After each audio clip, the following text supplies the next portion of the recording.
আসসালামু আলাইকুম। ওয়ালাইকুম আসসালাম। ভালো আছেন ভাই? ভালোই আছি। আপনি আজকে দেখলাম মাছ মারলেন। হ্যাঁ, কে রে বলে মাছ মারা গেছি? এই ভাই আপনি যাওয়া থাকেন কে তো? না, আমি জানো না, মাছ নিয়ে যাই নাই বাজারে। আমি যাওয়া থাকেন মাছ হ্যাঁ, মারে গেছিলেন, আমি ভিডিও করছি সকালে, আমি আপনি দেখছি।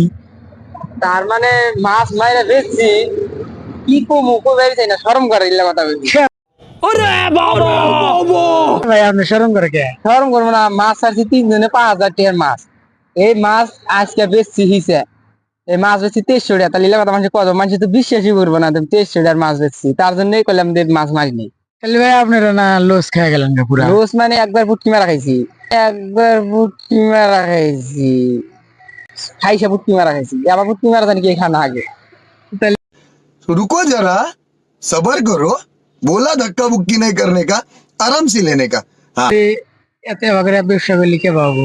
এবার ব্যবসা করলে তুই দাদা ডুবো ডাইরেক্ট। তাহলে আমি দাদাকে জিজ্ঞেস করেছি, দি দাদা এবার ব্যবসা করি না, মানুষ কি কয়? বুঝ করেন দাদা ধুই কি কয়। দাদা আপনি কয়া দেন স্যার, এবার করি না, এবার করে ব্যবসা করি না, মানুষের ভবিষ্যৎ কে বাবু যদি এরকম করে লস খায়? এরা সোজা গোয়া মারা দেখাবো, তাছাড়া আর কোনো